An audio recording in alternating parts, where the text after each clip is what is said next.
សំខាន់គឺបើសិនតែយើងសពសិនដឹងថាវាមិនមានប្រាប់សពអត់ អត់មាន មានសគួរស្នប់មកទៀត ឥឡូវមានខ្ញុំពុនកម្លាំងទៅសហគមន៍ទៅសួរនាំគេ ហ្នឹងហើយសួរនាំគេមកមិនឃើញសហគមន៍នៅនេះចិត្តនេះ ណាគេហៅមកពីគេហៅចង់ព្រះ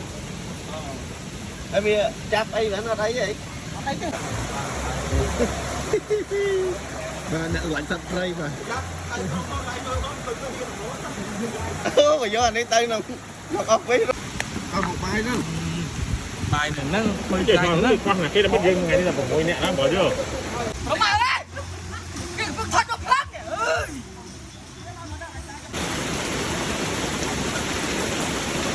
អស់ឡាញអត់ចាច់ហ្មងណា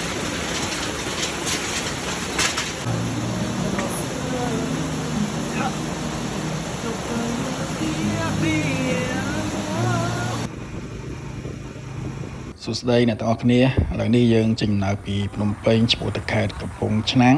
ហើយកន្លែងដែលពួកខ្ញុំទៅនេះដែរគឺស្ថិតនៅសហគមន៍មួយកន្លែងដែលនៅតំបន់ជ្រាវនឹងឯងក៏ប៉ុន្តែវីដេអូនេះពួកខ្ញុំទៅតាំងពីខែ6មកម្លេះហើយទៅបតនេបានកាត់វីដេអូទេហើយណាមួយទៀតនោះគឺដោយសារប្រទេសយើងកំពុងតែជួបមានបញ្ហាសង្គ្រាមជាមួយនឹងប្រទេសថៃអញ្ចឹងហើយបានជាខ្ញុំទុកវីដេអូនេះចោលសិនហើយទៅតែមកបានផុសនៅឥឡូវហ្នឹងទេចំពោះទីតាំងដែលពួកខ្ញុំទៅនេះដែរគឺមានឈ្មោះថាទឹកធ្លាក់47ហើយសម្រាប់ location សម្រាប់ផ្លូវដែលជិះទៅគឺខ្ញុំរៀងពិបាកប្រាប់បន្តិច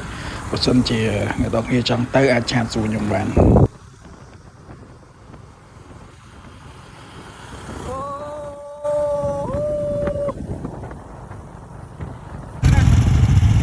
បាទហើយបុមេទៅយ៉ាង មានទិញហូបហ្នឹងចាក់ໄວដល់តាមនេះអត់ហូប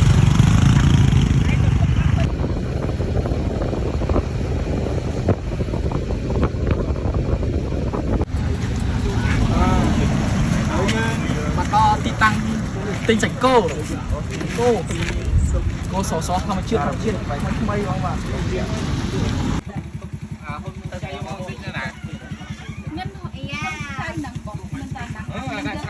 អំបិលម្រេច ខ្ញុំបានរែកខែចែយកយកទៅគិតទៅលុយទៅយកចង់អើយបោះតោងហូបព្រោះគោ នេះបានពួកគោ តែដល់អានេះជំនួសបានខ្លះហើយមេហ្មងយើងចង់ចូលចង់ចូលណា អត់បាច់ទេទៅដល់នេះសាច់គោភ្លៀង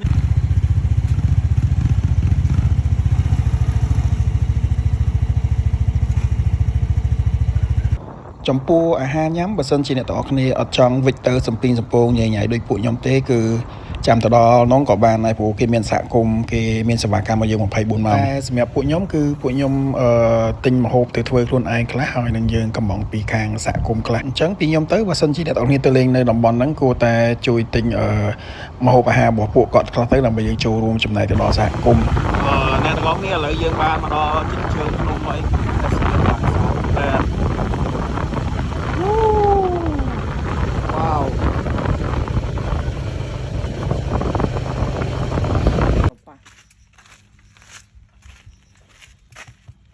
សំខាន់គឺបើសិនតែយើងសពសិនដឹងថាវាមិនមានប្រាប់សពអត់ អត់មាន មានសគួរស្នប់មកទៀត ខ្ញុំពុនកម្លាំងទៅសហគមន៍ទៅសួរនាំគេ កន្លែងនេះគឺពួកយើងចិត្តមកដល់កន្លែងដែលបោះតង់ហើយប៉ុន្តែខាងគ្នាយើងគឺគាត់បែកកង់ម៉ូតូមួយហើយពួកយើងគឺអត់មានធៀមឧបករណ៍សម្រាប់ប៉ះឬក៏សម្រាប់សពមកទេអញ្ចឹងហើយគឺពិបាកមែនតើពីព្រោះដោយសារយើងចូលមកគឺជ្រៅដែរចូលពីផ្លូវធំមកខ្ទង់ជាង10គីឡូអញ្ចឹងហើយគឺអត់ដឹងថាទៅធ្វើម៉េចប៉ុន្តែជាសំណាងល្អដែរពីព្រោះទីតាំងដែលយើងត្រូវទៅហ្នឹងគឺមានបងខាងសហគមន៍គាត់នៅហ្នឹងអញ្ចឹងហើយគឺគាត់បានដកកង់របស់យើងគឺដោះកង់របស់យើងយកទៅប៉ះឲ្យនៅខាងក្រៅគឺពិតជាអរគុណពួកគាត់មែនតើឥឡូវនេះគឺយើងបានមកដល់គោលដៅរបស់យើងហើយកន្លែងដែលពួកខ្ញុំមកនេះដែរគឺមានឈ្មោះថាទឹកធ្លាក់47អញ្ចឹងកន្លែងនេះដែរគឺល្អមែនតើសម្រាប់អ្នកដែលចូលចិត្តបោះតង់លក្ខណៈបែបងាយស្រួលគឺមានបន្ទប់ទឹកស្អាតហើយក៏មានកញ្ចោះមានបងខាងសហគមន៍គាត់ជួយផ្ដល់សេវាឲ្យយើងសឹងតែ24ម៉ោងគឺពួកគាត់ល្អមែនតើ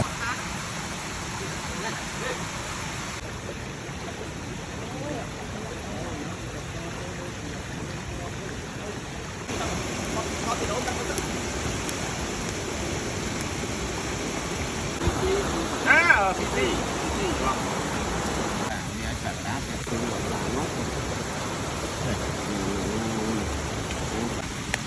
bài nữa បាយនឹងហ្នឹង มันจะมาคือฟังนะที่เราไม่ยังไงนี่เราผมมวยเนี่ยนะบอกเยอะ សម្រាប់ម្ហូបអាហារដែលអ្នកទាំងនេះឃើញមិញហ្នឹងគឺជាបាយម្ហូបដែលយើងកំងពីខាងសហគមន៍ហើយអញ្ចឹងបើសិនជាអ្នកទាំងនេះខ្ជិលនឹងការធ្វើម្ហូបអញ្ចឹងអាចកំងពីពួកគាត់ស្រាប់ហ្មងគឺស្រួលមែនតើចំពោះតម្លៃវិញអ្នកទាំងនេះមិនបាច់បារម្ភថាថ្លៃគឺលក់ថ្លៃអីទេពីព្រោះតម្លៃគឺសមរម្យទេអាចទទួលយកបានហើយសេវាកម្មសឹងតែ24ម៉ោងអញ្ចឹងអ្នកទាំងនេះត្រូវការអីស្មានណាគឺអាច call ទៅគាត់តាមលេខទូរស័ព្ទទៅគាត់នឹងយកមកឲ្យគាត់និយាយថាសេវាទូរស័ព្ទគឺរៀងពិបាកបន្តិចកន្លែងខ្លះក៏មានទៅហើយកន្លែងខ្លះក៏អត់ទៅឥឡូវនេះគឺពួកយើងដើររកកន្លែងបោះតង់ហើយបើអ្នកនរគ្នាអត់ចង់ដូចពួកបោះដូចពួកខ្ញុំទេគឺអាចបោះនៅក្រោមកញ្ចុះបានគេមានកញ្ចុះដើម្បីឲ្យយើងបោះតង់គឺធំយើងអាចបោះបាន1តង់ទៅ2តង់តង់ទូចៗម៉មអាចបោះបាន3តង់តែសម្រាប់ពួកខ្ញុំវិញគឺចូលចិត្តបោះនៅកន្លែងដែលមានធម្មជាតិឬក៏នៅជាប់មាត់ទឹកមាត់អីចឹងប៉ុន្តែខ្ញុំអត់ទីខមមិនឲ្យអ្នកនរគ្នាធ្វើដូចពួកខ្ញុំទេព្រោះតំបន់ខ្លះបើសិនជាទឹកវាត្រូវឡើងគឺវាឡើងក្លឹបតែម្ដងអញ្ចឹងវាអាចមានបង្កការគ្រោះថ្នាក់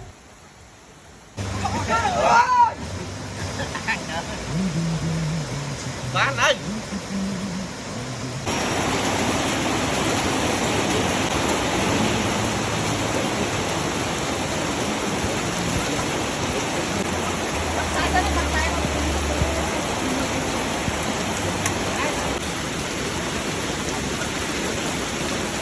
lại không chơi cuốn á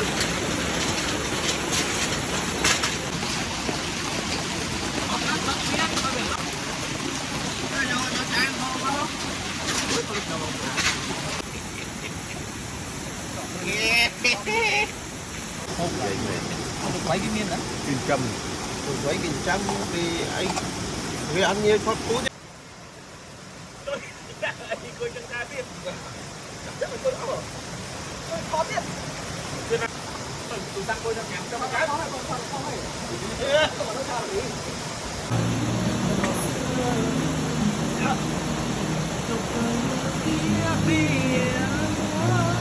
chặt ra anh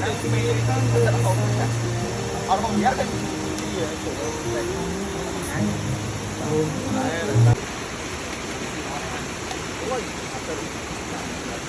cái bãi cà phê mà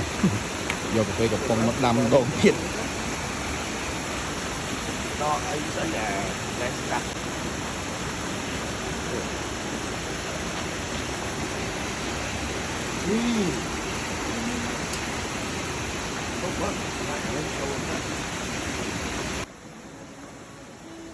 một đềពួកគាត់នេះគឺថតឲ្យទៅពេញ memory ទូរស័ព្ទទេទៅដល់ផ្ទះវិញគឺលុបចោលអត់ដែលឃើញបានប៉ោះមកប៉ោះនឹងគេទេ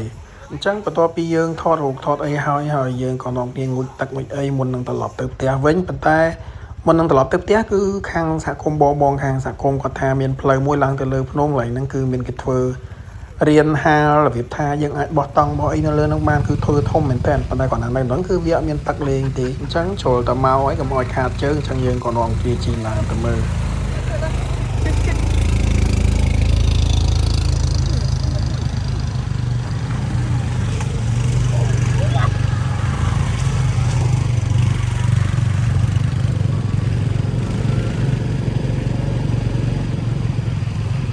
ឥឡូវយើងបានមកដល់លើហើយតែអត់មានអីលេងទេនៅខាងលើគឺមានតែគេធ្វើរៀនហាលមួយសម្រាប់បោះតង់ហើយនឹងមើលព្រៃឈើអីតែប៉ុណ្្នឹងឯង